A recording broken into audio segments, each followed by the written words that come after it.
Magandang araw po. Narito na po ang magiging lagay ng panahon ngayong araw ng Lunes, January 8, 2024.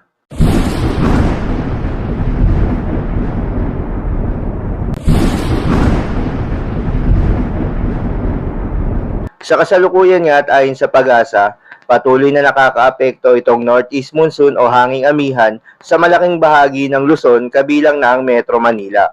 Samantala itong easterlies o yung mainit na hangin galing sa karagatang Pasipiko ay patuloy namang nakakaapekto sa ilang bahagi ng Mindanao. At dahil nga sa banggaan ng malamig na hangin na northeast monsoon at mainit na hangin na easterlies, nagre-resulta ito sa tinatawag na shear line na nakakaapekto naman sa eastern section ng Southern Luzon. Magandang balita naman dahil ayon sa Pag-asa ay walang binabantayan na low pressure area o bagyo sa loob at labas ng ating Philippine Area of Responsibility na maaaring makaapekto sa ating bansa in the next 2 to 3 days.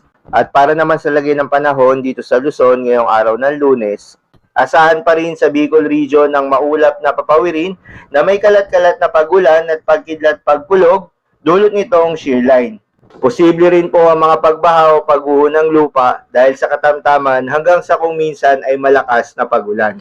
Dito naman sa Cagayan Valley, Cordillera Administrative Region, Ilocos Region, pati na rin sa Central Luzon, asahan pa rin ang epekto nitong northeast monsoon o ng hanging amihan na magdadala ng maulap na papawirin na may kasamang mahihinang pag-ulan. Para naman sa Metro Manila at nalalabing bahagi ng Luzon, asahan ng partly cloudy to cloudy skies na may mga tsansa pa rin ng mga localized thunderstorms. Para naman sa lagay ng panahon sa Visayas at Mindanao, kabilang na ang Palawan, asahan ng partly cloudy to cloudy skies condition na may mga tsansa rin ng mga localized thunderstorms. Posible po ang mga pagbaha o pagguho ng lupa during severe thunderstorms. Kaya naman sa mga kababayan natin na inuulan na noong mga nakaraang araw pa, mag-ingat po sa mga banta ng pagbaha o pagguho ng lupa. Huwag rin kalimutan na magdala ng payong o anumang pananggalang sa ulan kung kayo ay lalabas ng inyong tahanan. Para naman sa lagay ng mga dagat baybayin ayon sa Pag-asa ay wala pong nakataas na gale warning sa anumang baybayin ng ating bansa.